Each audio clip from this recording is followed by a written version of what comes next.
السلام علیکم پیارے اسلامی بھائیوں، ایسا ہی دینی سچی کہانی سننے کے لیے چینل کو سبسکرائب کریں۔ عید الاضحیٰ کے دن بلیاں کہاں غائب ہو جاتی ہیں؟ اللہ پاک نے انسان، فرشتے، جانور، چرند پرند ساری چیزوں کو پیدا کیا ہے۔ ان مخلوقات میں کئی جانور، پرندے درندے کی ہر قسم کے چرندے پرندے شامل ہیں، جن میں ایک جانور بلی بھی ہے۔ بلیوں کی کچھ حرکت ایسی ہوتی ہے جو انسانوں کو سمجھ میں نہیں آتی، لیکن انسانوں کو حیران ضرور کر دیتی ہے۔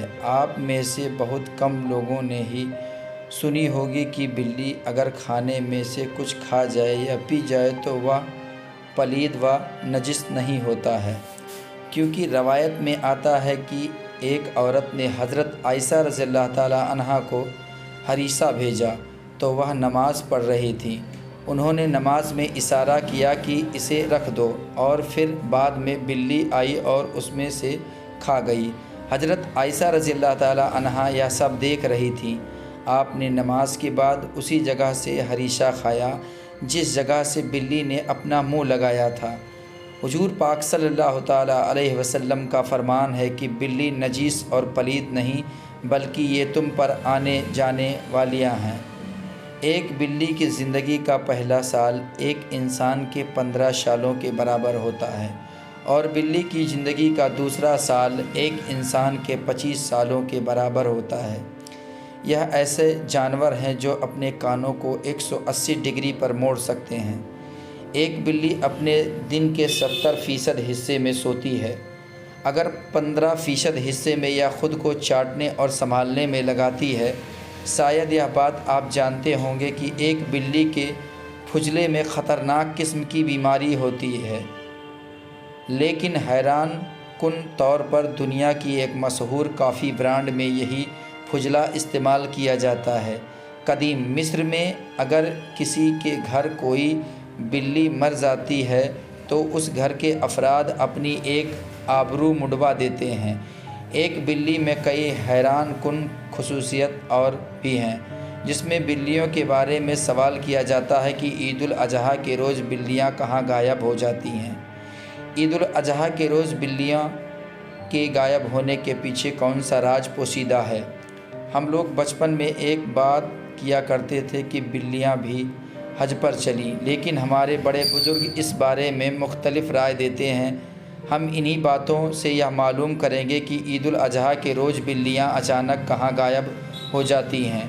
اس حوالے سے کئی سوالات اور کئی جوابات سامنے آئے ہیں کہ بلیاں اس روز کہاں چلی جاتی ہیں، اور ان میں سے اس حوالے سے کئی سارے افسانے بھی ہیں۔ کئی روایت میں بلیوں کے غائب ہونے کے پیچھے اہم وجوہات ہوتی ہے، اور ان میں سب سے اہم بات یہ بتائی جاتی ہے کہ بلیاں اس دن سب سے گندی جگہوں پر جاتی ہیں جہاں ان کے لیے بہت سارا گوشت پڑا ملتا ہے، جو عید کے روز قربانی کے بعد اس جانور کی باقیات کی صورت میں ان کو مل جاتا ہے، جنہیں لوگ فالتو کے طور پر پھینک دیتے ہیں۔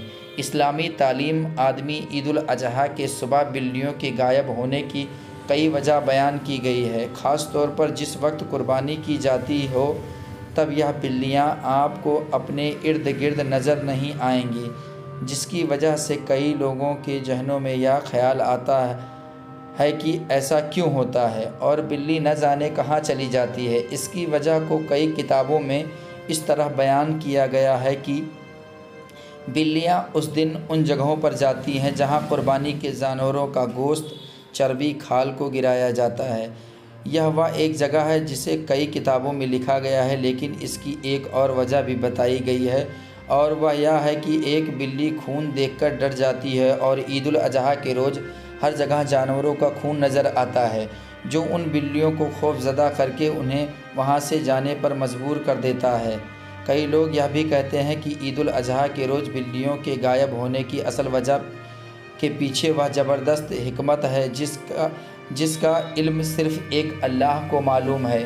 اس بارے میں کئی وجوہات موجود ہیں، جن کے بارے میں ہم نے آپ کو بتایا کہ بلیاں عید الاضحیٰ کے روز کہاں اور کیوں غائب ہو جاتی ہیں، جو واقعی میں ایک حیران والی بات ہے اور جس کے بارے میں ہم نے کبھی توجہ ہی نہیں دی، لیکن اس کے بارے میں ایک وضاحت ایسی بھی ہے جس کے بارے میں سوچا جا سکتا ہے کہ عید الاضحیٰ کے روز قربانی کے وقت فرشتے حاضری دیتے ہیں اور ان فرشتوں کو دیکھ کر ان کے ڈر کی وجہ سے بلیاں وہاں سے غائب ہو جاتی ہیں۔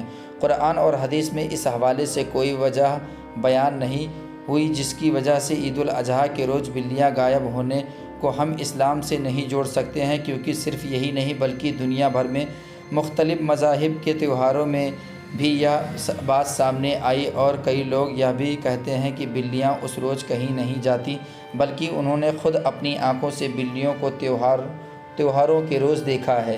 بلیوں کی پیدائش کے حوالے سے روح المعانی میں درج ہے کہ فرشتے نور سے، جن آگ سے اور انسان مٹی سے بنا ہے، اور کتے، بلی، شیر اور دیگر جانور اور بقیہ مخلوقات انسان تابع کر کے مٹی اور پانی سے بنائے گئے ہیں۔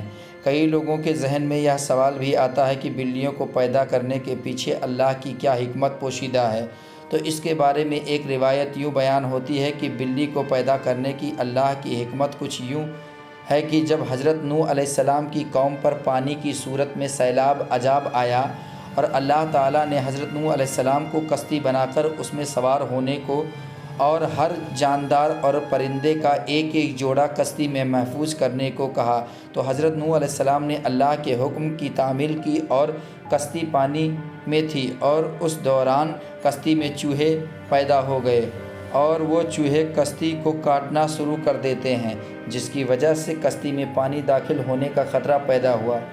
تب آپ حضرت نوح علیہ السلام نے اللہ تعالیٰ سے دعا کی کہ اے پروردگار مجھے ان چوہوں سے نجات دلا۔ تب اللہ تعالیٰ نے حضرت جبرائیل علیہ السلام کو پیغام دے کر بھیجا۔ تب حضرت جبرائیل علیہ السلام پیغام لے کر حضرت نوح علیہ السلام کے پاس آئے اور آپ نے کہا کہ حضرت نوح علیہ السلام آپ کشتی میں موجود شیر کی پیٹھ پر ہاتھ پھیریں۔ جب حضرت نوح علیہ السلام نے شیر کی پیٹھ پر ہاتھ پھیرا تو شیر کی ناک سے زوردار چھینک آئی اور اس کے ناکوں دونوں سوراخوں سے بلیوں کا ایک جوڑا نر اور مادہ کشتی میں گر پڑے، جنہوں نے کشتی میں موجود سارے چوہے کا صفایا کر دیا۔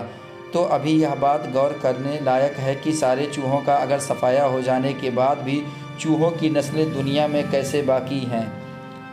تو ممکن ہے کہ سیلاب کے بعد بلی کے نتنوں سے بذریعہ چھینک سے چوہے باہر نکلوا لیے ہوں۔ اس کے بارے میں اللہ بہتر جانتا ہے۔ بات کی جائے کہ بلیوں کو گھر میں پالنے کی تو فقہا کا کہنا ہے کہ بلیاں گھر میں پالی جا سکتی ہیں، کیونکہ بلیاں موذی جانور نہیں ہیں اور نہ ہی نجس، بلکہ بلیاں پالنا فائدہ مند ہے کیونکہ گھر میں پیدا ہونے والے کیڑے مکوڑے کو کھا جاتی ہیں۔ چینل کو ابھی تک سبسکرائب نہیں کیا تو چینل کو سبسکرائب کر لیں، ویڈیو کو لائک کریں، اپنے دوستوں کو شیئر کریں۔ ملیں گے اگلے ویڈیو میں۔ خدا حافظ۔